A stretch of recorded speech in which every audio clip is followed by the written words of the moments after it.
Well, hello folks, here we are again with another teeny tiny technical tutorial from NOS LLC. That's me. I've been working on a new project here, electronic concepts for kids, but specifically designed for homeschool as an extracurricular activity.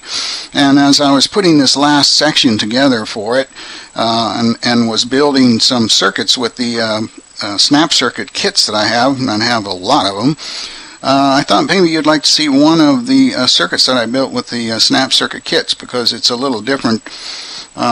So as I was running through this final chapter or lesson or part of the material I'm putting together, I call it the advanced subject material, we started talking about modulation methods, specifically how digital radio works and so on and so on. So as I was going through here and explaining how it used to be simple and now it's very complicated, the kind of boxes that you need, a modem and a codec to make what's called digital radio actually work.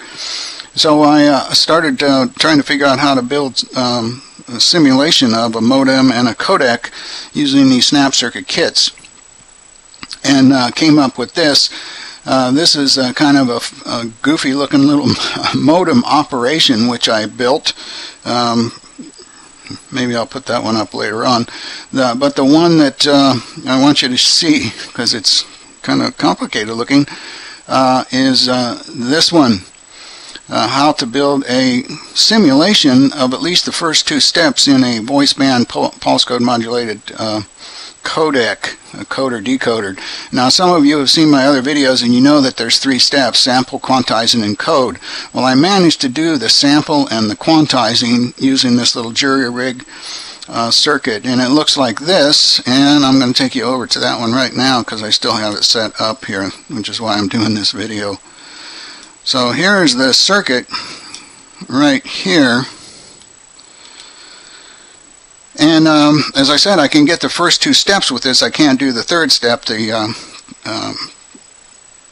encoding step. I can't create an 8-bit signal out of here representing the periodic measured samples.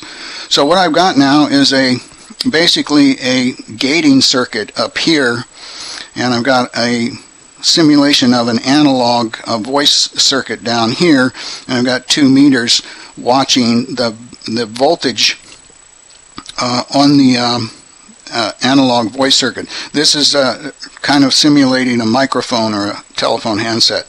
So up here I turn this circuit on, and if you listen carefully you can hear that relay going up and down, up and down, up and down, making contact. I did a modification on this circuit right here to be able to slow this pulsing or controlling down. So basically that's my gate, opening and closing, and I'm watching the voltage on my simulated analog voice signal over here, and you can see that I'm getting periodic measurements, numbers. Right over here I got the analog meter so you can see it a little bit better, but over here on the digital one I'm actually getting numbers.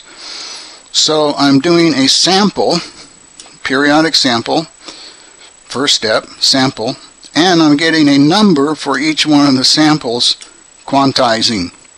The part I'm missing, of course, is converting these individual numbers, these individual samples, into a digital code.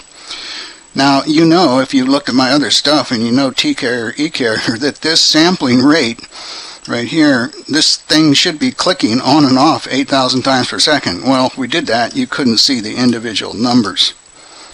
Anyway, I thought you might be interested in seeing that.